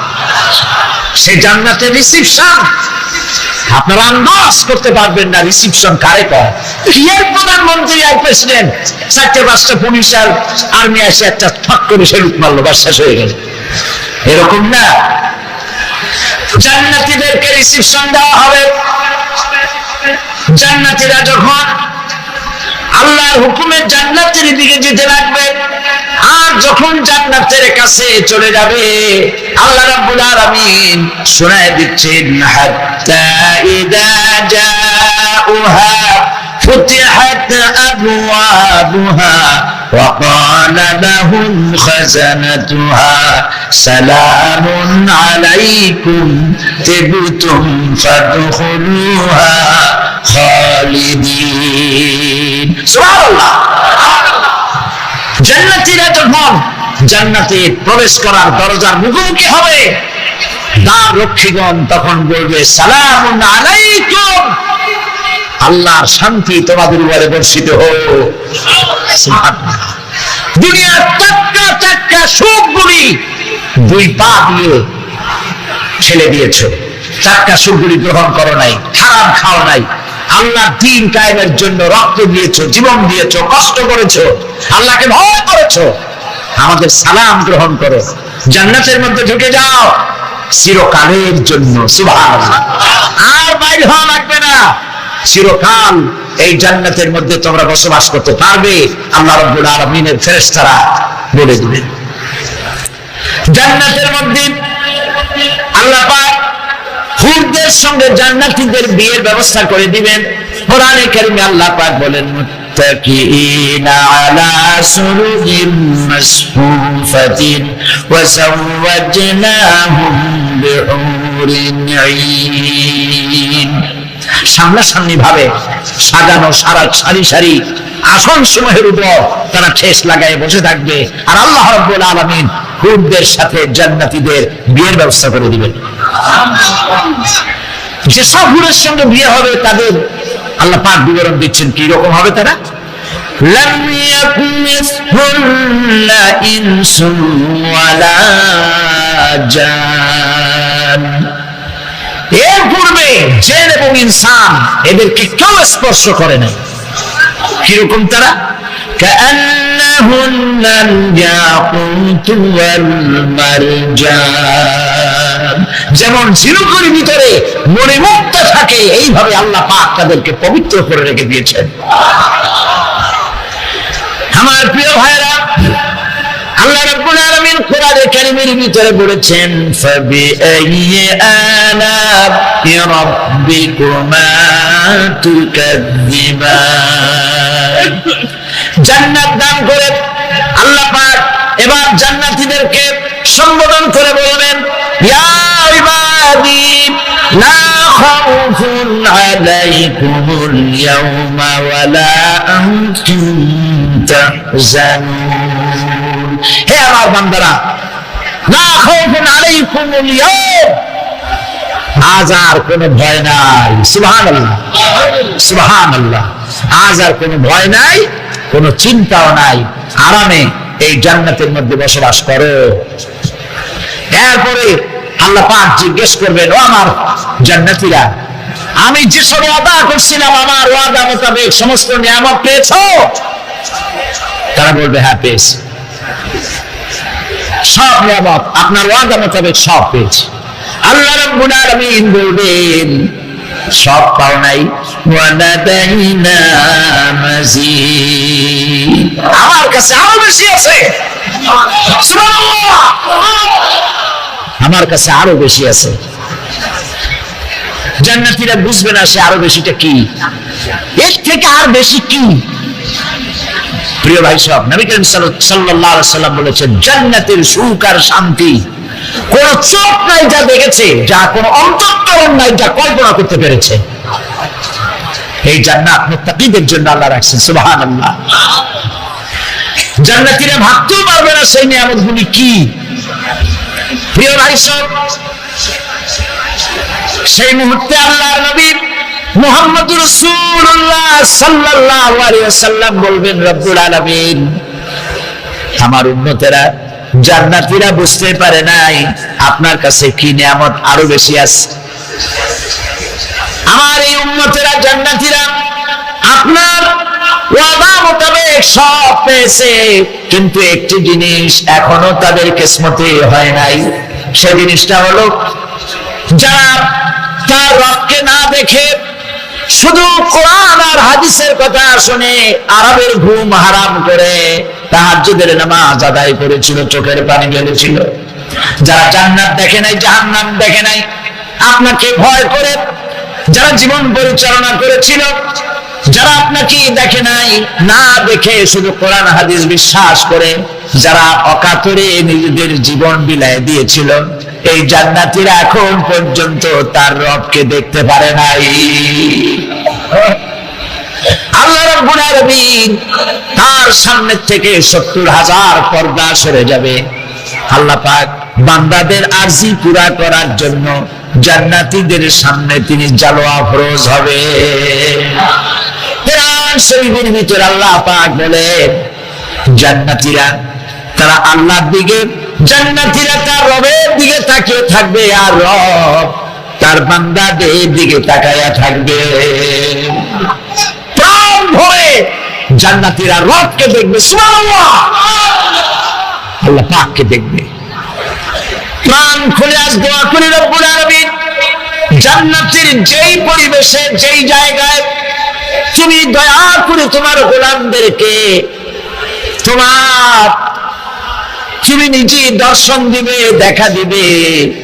মনিব ও আমাদের রব, আজ এই বিশাল জনসমুদ্র নিয়ে তোমার দরবারে আবেগ ভরা কণ্ঠে বলি, যে অনুষ্ঠানটি তুমি এমন মুবারক অনুষ্ঠান করবে যেখানে তুমি জান্নাতীদেরকে দেখা দিবে, ওই জান্নাতের কোন একটি, ওই অনুষ্ঠানের কোন একটি কোনায় কানায় আমাদেরকেও দাঁড় করাইয়া দেখান তুমি।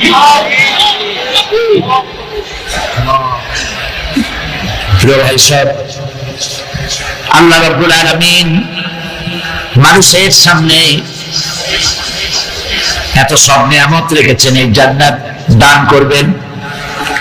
এরপরে আল্লাহ রাব্বুল আলামিন কোরআনে কারীমের মধ্যে বলেছেন, রব্বিস সামাওয়াতি ওয়াল আরদি ওয়া মা বাইনাহুমার রাহমান লা ইয়ামলিকুনা মিনহু খিতাবা। এই সব পুরস্কার রয়েছে তোমাদের সেই রবের পক্ষ থেকে যিনি আকাশ আর জমিনের মালিক। সুবহানাল্লাহ বলবেন না? যার সামনে কথা বলার ক্ষমতা কারো হবে না। এটি একটি মারাত্মক কথা। কিয়ামতের দিন আল্লাহর দরবারে কেউ কথা বলতে পারবে না আল্লাহর নির্দেশ ছাড়া। একটি আকীদা পরিষ্কার করে নিয়ে জানাত পাবে, সে আকীদাটা এভাবে পরিষ্কার করুন, কোন পীর সাহেব, কোন খাজা বাবা, কোন মাওলানা, কোন মুহাদ্দিস, কোন বুজুর্গ আপনাকে সুপারিশ করতে পারবে না যদি না আল্লাহ পাক তাকে কথা বলার তৌফিক না দেন। মনে থাকবে এটা? আয়াতুল কুরসির ভিতরে আমরা পড়ি, মান যাল্লাযী ইয়াশফাউ ইনদাহু ইল্লা বিইذনিহি।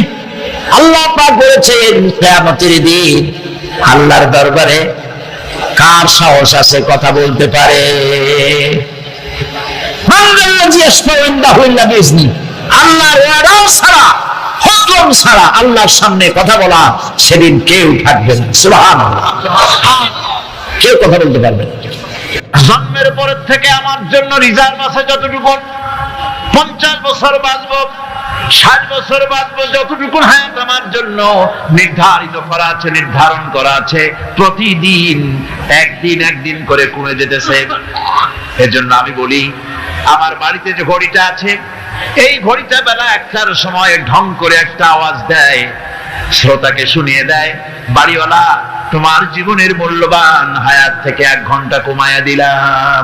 মানুষের মূল ক্ষতি, ব্যবসায় ক্ষতিগ্রস্ত হয়েছে, এটা মূল ক্ষতি নয়। স্বাস্থ্য হারাইছে, মূল ক্ষতি নয়। রাজনীতিতে ব্যর্থ হয়েছে, মূল ক্ষতি নয়। জীবনে মন্ত্রিত্ব হারাইছে, মূল ক্ষতি নয়। মূল ক্ষতি প্রতি মুহূর্তে সময় নষ্ট হচ্ছে, এটাই মূল ক্ষতি। ভাইরা, কিয়ামতের দিন জান্নাতীদের কোনো দুঃখ থাকবে না, সকলের দুঃখ থাকবে। জান্নাতীদের কোনো দুঃখ থাকবে নাকি? থাকবে, থাকবে। জান্নাতীদের মনের মধ্যে একটা দুঃখই থাকবে, ভালো করে শুনুন। জান্নাতীদের মনের মধ্যে একটা দুঃখই হবে, তারা মনে মনে চিন্তা করবেন, আফসোস করবেন, আরে যদি দুনিয়ায় বসে অমুক সময় বাসে বসেছিলাম, আজে বাজে চিন্তা করেছি, বাড়ির ড্রয়িং রুমে একা একা বসে বসে আজে বাজে চিন্তা করেছি, অমুক অমুক সময় খেলাধুলায় কাটাইছি। এই সময়গুলিতে যদি সুবহানাল্লাহ, আলহামদুলিল্লাহ, লা ইলাহা ইল্লাল্লাহ, আল্লাহু আকবার এই তাসবিহ যদি পড়তাম, জিকির আজকার করতাম, জান্নাতের ভিতরে আরো নিয়ামত লাভ করতে পারতাম। সময়টা তো কাজে লাগাইলাম।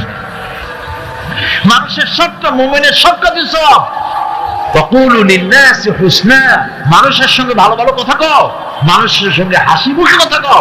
একজনের সাথে হাসি মুখে কথা বললেন, আপনার একটা সদকা দেওয়ার মতো সমান সব আমলনামায় লেখা হয়ে গেল। ভালো ভালো কাম করো। বন্ধুগণ, সময় দ্রুত গতিতে চলে যাচ্ছে, মানুষের জীবন ক্ষতিগ্রস্ত হচ্ছে। ক্ষতি থেকে বাঁচতে পারবে চারটা গুণ যার মধ্যে আছে, বাকি সব ক্ষতিগ্রস্ত হয়ে যাবে।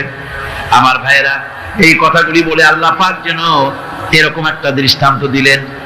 আপনি যদি পরীক্ষার হলে গিয়া দেখেন ছাত্ররা পরীক্ষা দিতেছে, পরীক্ষার জন্য নির্ধারিত সময় কতটুকু? 3 ঘন্টা। 3 ঘন্টা।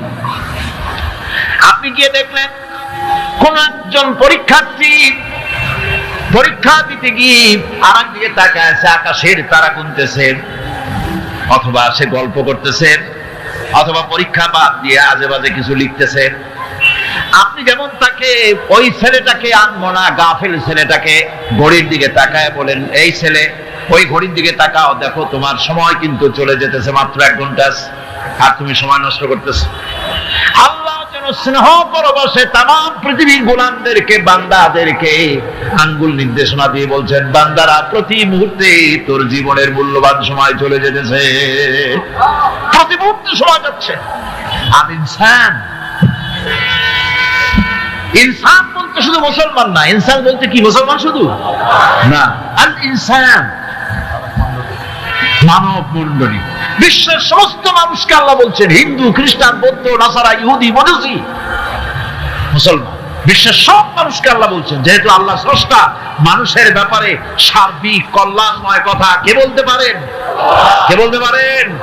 সে আল্লাহ রাব্বুল আলামিন বলছেন, সময় চলে যাচ্ছে ও পৃথিবীর মানুষেরা। এই মানুষ বলতে আল্লাহ রাব্বুল আলামিন কোন ব্যক্তি, কোন গোষ্ঠী, কোন জাতিকে বলেন নাই, বলেছেন সমগ্র মানবতাকে। এর অর্থ হচ্ছে সূরাটিতে উল্লেখ্য 4টি গুণ যদি আমল করতে পারে লোকেরা, যেই ব্যক্তি করবে, যেই সমাজ করবে, যেই রাষ্ট্র করবে, যেই গোষ্ঠী করবে, যেই জাতি করবে, তারাই ক্ষতি থেকে বেঁচে যাবে। আর যারা করবে না তারা ক্ষতিগ্রস্ত হবে। কি হবে বলুন? এখন আল্লাহ পাকের কথা শুনুন। আল্লাহ পাক বলছেন, ওয়াল আসরি ইন্নাল ইনসানা লাফি খুসর। খুসরিন, এই যে খাসারা, এই শব্দটা হচ্ছে আবিধানিক অর্থে ক্ষতি, হচ্ছে লাভের বিপরীত। লাভের বিপরীত কি? ক্ষতি। নাফা, এই নাফার বিপরীত কি? নোকসান। খাসারাটা কি? নোকসান বলা হয় পুঁজি 50,000 খাটাইছিলাম, লাভ করতে পারি নাই, পুঁজি ঠিক আছে, এটাকে বলা হয় নোকসান। এটাকে কি বলা হয়? নোকসান। কিন্তু আমি পুঁজি খাটিয়েছিলাম 50,000 টাকা, লাভ তো হয়ই নাই, পুঁজিও চলে গেছে, আমও গেছে, ছালাও গেছে, আমও নাই, ছালাও নাই। এইটারে আরবিতে কি বলা হয়? দেউলিয়া। দেউলিয়া হয়ে গেছে। দেউলিয়াটা বোঝেন ভালো আপনারা, দেউলিয়া হয়ে গেছে। কোরআন লাভ বা সাফল্যের ধারণা যেমন নিছক পার্থিব নয়, সমৃদ্ধির কথা শুধু পার্থিব নয়, জন্ম থেকে শুরু করে মৃত্যু পর্যন্ত। কোরআনের লাভের কথা যখন বলা হয় তখন জন্ম থেকে মৃত্যু পর্যন্ত, আখিরাত পর্যন্ত, কিয়ামত পর্যন্ত। ক্ষতিটাও জন্ম থেকে শুরু করে মৃত্যু পর্যন্ত, কিয়ামত পর্যন্ত ক্ষতিটাও। এই ক্ষতি থেকে বাঁচাবার জন্য কোরআনে কারিমে বিভিন্ন জায়গায় এই খাসারা শব্দ ব্যবহার করা হয়েছে। আল্লাহ রাব্বুল আলামিন বলছেন, ওয়ামান খাফফাত মাওয়াজিনুহু ফাউলাইকা আল্লাযীনা খাসিরু আনফুসাহুম বিমা কানু বিআয়াতিনা ইয়াযলিমুন। যাদের পাল্লা ভারী হবে কিয়ামতে তারাই হবে সবল কাম, আর যাদের পাল্লা হালকা হবে, নেকির পাল্লা যাদের হালকা হবে তারা হবে ক্ষতিগ্রস্ত, তারা নিজেদের নিজেরাই ক্ষতি সাধনকারী হবে কিয়ামতের দিন।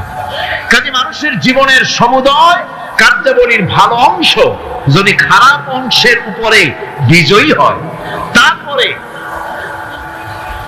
খারাপ অংশ পাওনাদারদের দিয়ে টিয়া, এরপরে যদি নেকি কিছু বাকি থাকে তাহলে বোঝা গেল লোকটা কিয়ামতে নাজাত পাবে। আর যদি ভালো কাজের উপরে খারাপ কাজ বিজয়ী হয়ে যায় আর সমস্ত পাওনাদারদেরকে পাওনা মিটাইয়া তারপরও পাপ বাকি থেকে যায়, এক চাইতে খাসারা পৃথিবীতে আকাশে জমিনে কিছুই আর হবে না। এর থেকে বাঁচার জন্য আল্লাহ পাক এই খাসারা থেকে বাঁচার জন্যই মানুষকে এই কথা বলছেন। এই কথাটি কোরআনে কারীমের অন্য একটি আয়াতে আরো সুন্দর করে বলা হয়েছে, যারা নাকি এই দুনিয়ার বুকে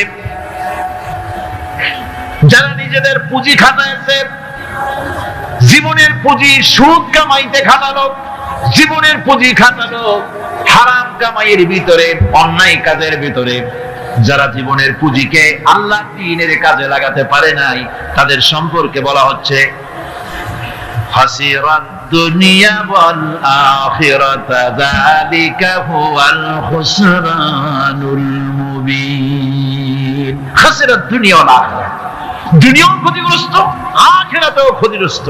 এটা হচ্ছে তার জন্য সুস্পষ্ট ক্ষতি, এর থেকে বড় ক্ষতি আর কিছুই হতে পারে না। আল্লাহ পাক কোরআনে কারীমে অন্যত্র বলেছেন, وَنُنَزِّلُ مِنَ الْقُرْآنِ مَا هُوَ شِفَاءٌ وَرَحْمَةٌ لِلْمُؤْمِنِينَ وَلَا يَزِيدُ الظَّالِمِينَ إِلَّا خَسَارًا। আমি এই কোরআন অবতরণের পরিক্রমায় এমন সব বিষয় অবতীর্ণ করেছি যা মুমিনদের জন্য নিরাময় এবং তাদের জন্য রহমত, আর জালিমদের জন্য ক্ষতি ছাড়া আর কিছুই বৃদ্ধি পায় না। জালিমদের জন্য ক্ষতি বৃদ্ধি পায়, আর যারা মুমিন তাদের জন্য এর মধ্যে নিরাময় আছে, এর মধ্যে রহমত আছে। অর্থাৎ যারা এই কোরআনকে যারা নিজেদের আইনের কিতাব হিসাবে গ্রহণ করেছে, কোরআনকে তাবিজের কিতাব হিসাবে নয়, ধর্মীয় কিতাব হিসাবে নয়, কোরআন সংবিধান, কোরআন কি? কোরআনকে যারা সংবিধান হিসাবে মেনে নিয়েছে, কোরআনকে যারা সংবিধান হিসাবে গ্রহণ করলো, ব্যক্তি, পরিবার, সমাজ, রাষ্ট্রে তাদের যাবতীয় মানসিক, বুদ্ধিবৃত্তিক, নৈতিক, তামাদ্দুনিক রোগের নিরাময় হবে, এর দ্বারা শান্তি হবে। কিন্তু যেসব জালিম এই কোরআনকে প্রত্যাখ্যান করেছি, কোরআনকে যারা মৌলবাদীদের কিতাব বলে, কোরআনের কথা বললে মৌলবাদ বলে গালি দেয়, তারা তাদের কপালকে পোড়াইয়া ছাই বানাইয়া দিছে, তাদের কপাল ভস্মীভূত করে দিয়েছে। আমার দেশে, এই দেশটা কি মুসলমান বেশি না অন্য জাতি বেশি? কর জোরে কর। মুসলমান সবচেয়ে, খুব লক্ষ্য করে শোনেন, এই দেশে সবচেয়ে মুসলমান বেশি, ইন্দোনেশিয়ার পরে। পৃথিবীর দ্বিতীয় বৃহত্তম মুসলিম দেশ হলো কোনটা? বাংলাদেশ। এই দেশে ইসলামকে যত গালি দেওয়া হয়েছে, কোরআনকে যত গালি দেওয়া হয়েছে, আলেমদেরকে যত গালি দেওয়া হয়েছে, রাসূলুল্লাহকে যত গালি দেওয়া হয়েছে, ইসলামে আদর্শকে যত গালি দেওয়া হয়েছে, পৃথিবীতে কোন দেশে এইভাবে ইসলামকে গালি দেওয়া কোথাও হয় না। এমনকি আমেরিকার মতো দেশে, ইংল্যান্ডের মতো দেশেও কোরআনের বিরুদ্ধে এত কথা কেউ বলতে সাহস পাবে না, ইসলামের বিরুদ্ধে কথা বলতে সাহস পাবে না, যেহেতু মুসলমানেরা সেখানে পাল্টা আক্রমণ করবে। আজ আমার দেশে মুসলমানের ঘরের সন্তান হইয়া ইসলামের বিরুদ্ধে তারা বক্তব্য রাখে, মৌলবাদ জিকির উঠে গেছে। আমেরিকার প্রেসিডেন্টরা যখন শপথ নেন, প্রেসিডেন্ট হিসেবে ওথ নেন, বাইবেলের উপরে হাত রাখেন আর বলেন, এই মহাগ্রন্থকে স্পর্শ করে শপথ নিচ্ছি, আমি আমার চিন্তা চেতনা, আমার মেধা, আমার প্রজ্ঞা, সবটা আমার জাতি, আমার দেশকে উন্নয়নের জন্য, এর সমৃদ্ধির জন্য, এর সংরক্ষণের জন্য আমি আমার জীবনকে উৎসর্গ করি। বাইবেলের উপরে স্পর্শ করে এই শপথ তারা নেন।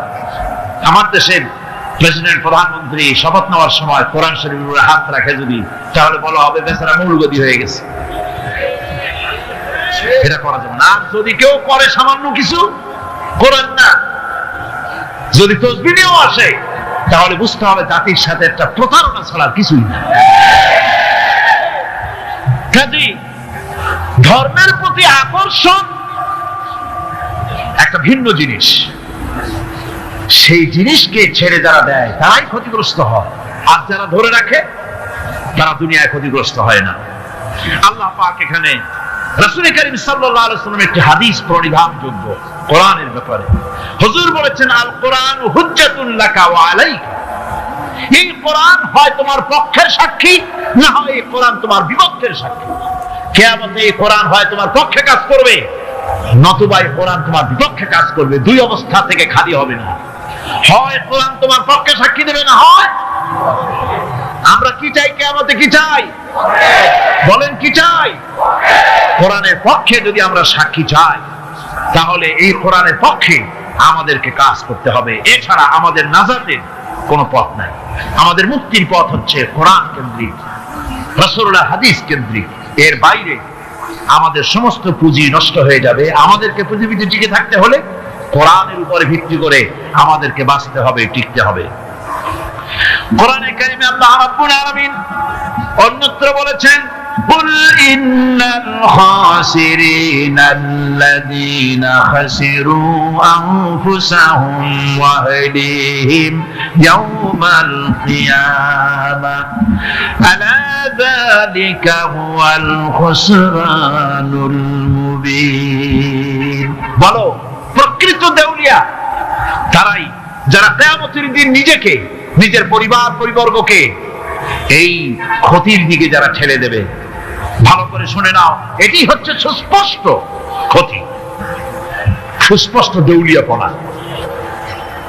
এই ক্ষতি থেকে বাঁচার জন্য আল্লাহ রাব্বুল আলামিন কোরআনে কারীমের মধ্যে বলেছেন, ওয়াল আসরি ইন্নাল ইনসানা লাফি খুস। পড়েন সবাই, ওয়াল আসরি ইন্নাল ইনসানা লাফি খুস।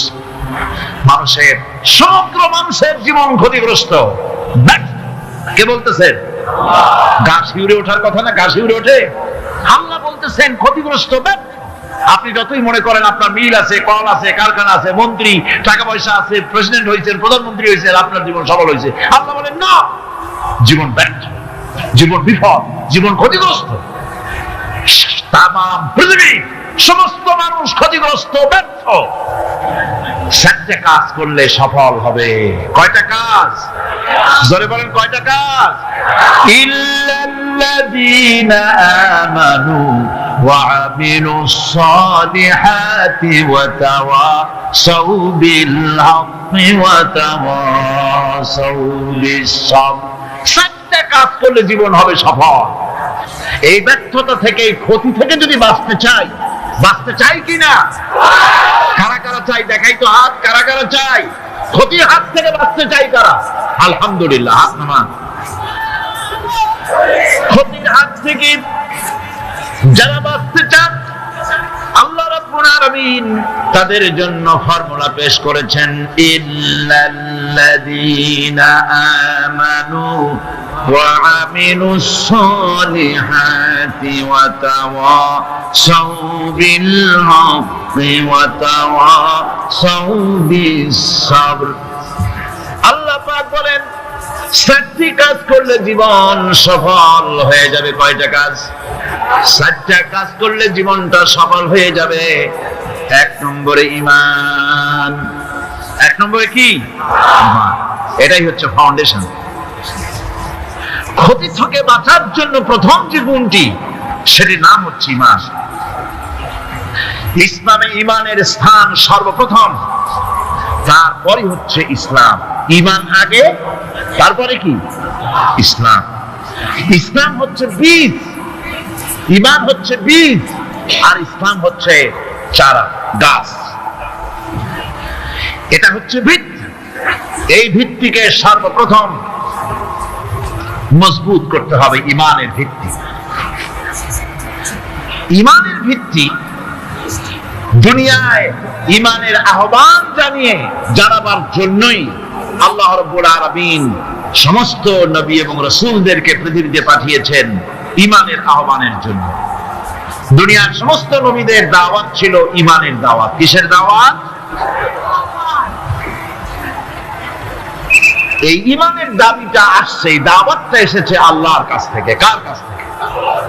দেখুন, পৃথিবীর ভিতরে কোন নবীদের কথার সাথে আরেকজন নবীর কথার কোন বৈপরীত্য হয় নাই। সমস্ত নবীদের কথা একরকম ছিল। কয় রকম? একজন নবীর সঙ্গে তার বক্তব্যের সাথে আরেকজন নবীর বক্তব্যের কোন গুণগত মৌলিক কোন পার্থক্য ঘটে নাই, অসঙ্গতি হয় নাই।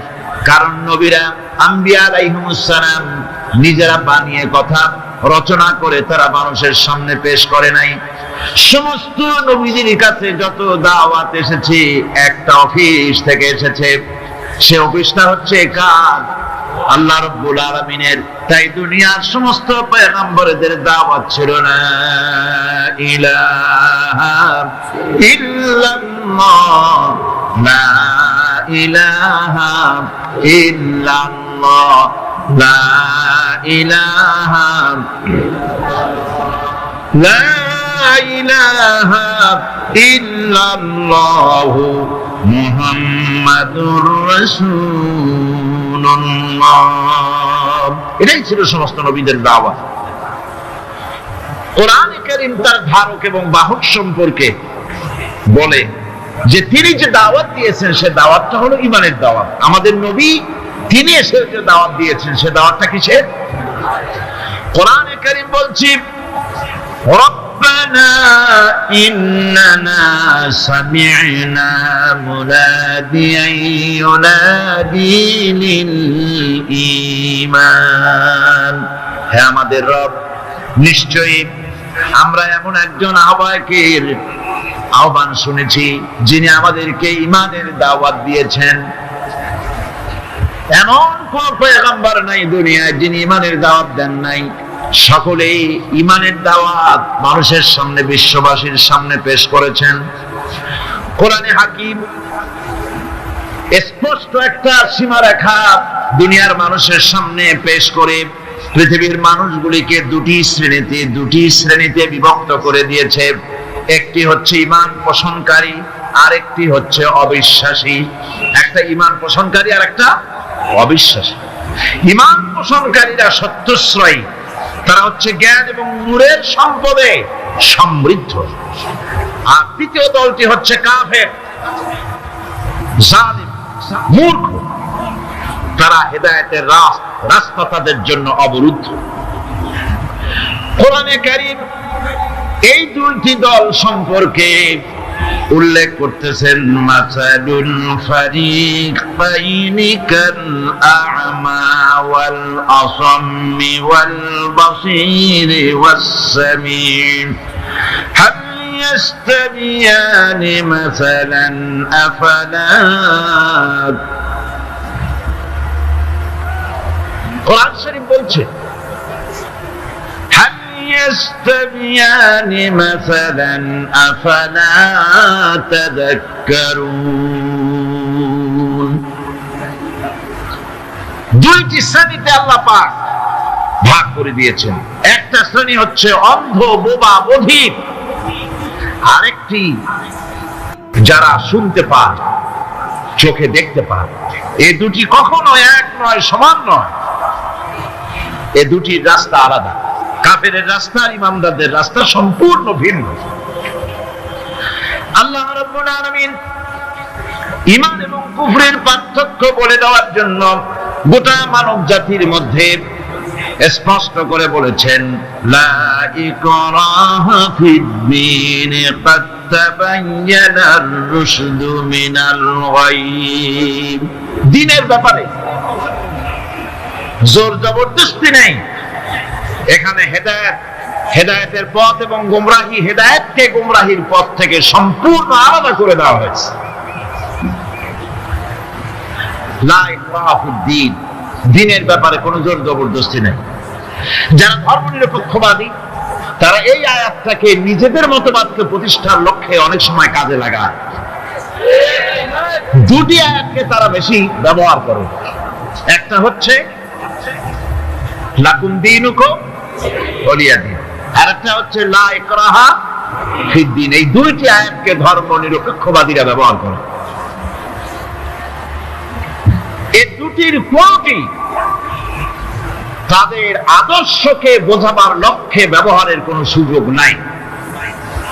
লা ইকরাহা ফিদ্দিন, ধর্মের ব্যাপারে কোনো বাড়াবাড়ি নাই, জোর জবরদস্তি নাই। এ কথা বলা হয়েছে এই কারণে যে কোন বিধর্মীকে, অমুসলিমকে ভয় দেখিয়ে, লোভ দেখিয়ে অথবা কোন ক্রমে কোন প্রকার চাপ সৃষ্টি করে তাকে মুসলমান বানানো যাবে না। এমনকি সূরা তওবার মধ্যে এসেছে, যুদ্ধ চলাকালীন সময়, জিহাদ চলাকালীন সময় কোন অমুসলিম যদি ইসলাম জানার জন্য তোমাদের তাঁবুতে আসে, তাহলে তুমি তাকে ইসলাম বুঝাও। ইসলাম শোনার পরে যদি মেনে নেয় ভালো কথা, আর যদি না মানে তাকে তার তাঁবু পর্যন্ত ফিরে যেতে চাও, ফিরে যেতে দাও। মাঝপথে তাকে আক্রমণ করা যাবে না। ধর্মের ব্যাপারে কোনো বাড়াবাড়ি নাই। লা ইকরাহা ফিদ্দিন, এর দ্বারা ধর্ম নিরপেক্ষতার কোনো কথা বোঝানো হয়নি। আর লাকুম দীনুকুম ওয়ালিয়া দীন, এটা ছিল কাফেরদের সেই বক্তব্যের প্রেক্ষিতে যেখানে কাফেররা বলেছিল মুহাম্মদ সাল্লাল্লাহু আলাইহি ওয়াসাল্লাম, আসুন আমরা এক কাজ করি, সেটা হলো ধর্ম নিয়ে আমাদের মধ্যে যে বাকবিতণ্ডা হচ্ছে, আমরা ধর্মকে 50-50 ভাগ করে নিই। কিছুদিন আমরা গিয়া আপনার আল্লাহরে সেজদা দেই, আর কিছুদিন আপনারা আমাদের মূর্তিগুলিকে প্রণাম করুন।